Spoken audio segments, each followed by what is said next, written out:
சென்னையில் 7 தொகுதிகள் உட்பட தமிழ்நாடு முழுவதும் 16 தொகுதிகளில் அதிமுக டெபாசிட் இழந்துள்ளது. தமிழ்நாட்டில் 167 தொகுதிகளில் போட்டியிட்ட அதிமுக 47 இடங்களில் மட்டுமே வெற்றி பெற்றது. அதிலும் 16 தொகுதிகளில் அதிமுக வேட்பாளர்கள் டெபாசிட்டை இழந்துள்ளனர். குறிப்பாக சேப்பாக்கம் திருவல்லிக்கேணி தொகுதியில் போட்டியிட்ட அதிமுக வேட்பாளர் ஆதிராஜாராம் 16,507 வாக்குகள் மட்டுமே பெற்று டெபாசிட் இழந்தார். அடுத்ததாக எழும்பூர் தொகுதியில் 18,191 வாக்குகளை மட்டுமே அதிமுக வேட்பாளர் அபிஷேக் ரங்கசாமி பெற்று படுதோல்வியடைந்தார். ராயபுரத்தில் களம் கண்ட அதிமுக முன்னாள் அமைச்சரான ஜெயக்குமார் 18,420 வாக்குகளுடன் டெபாசிட் இழந்து தாவேகா வேட்பாளரிடம் தோல்வியடைந்தார்.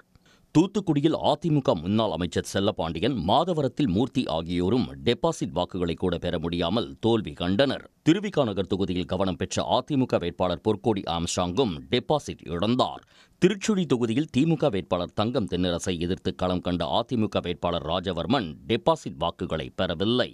இதேபோல் மதுரை வடக்கு, மதுரை கிழக்கு, கம்பம், ஆத்தூர் தொகுதிகளிலும் அதிமுக வேட்பாளர்கள் டெபாசிட் இழந்து படுதோல்வியடைந்தனர். பாளையங்கோட்டை, திருவொற்றியூர் தொகுதிகளில் போட்டியிட்ட அதிமுக வேட்பாளர்களுக்கும் படுதோல்வியே பரிசாக கிடைத்தது. ஒட்டுமொத்தமாக 16 தொகுதிகளில் அதிமுக டெபாசிட் இழந்துள்ளது.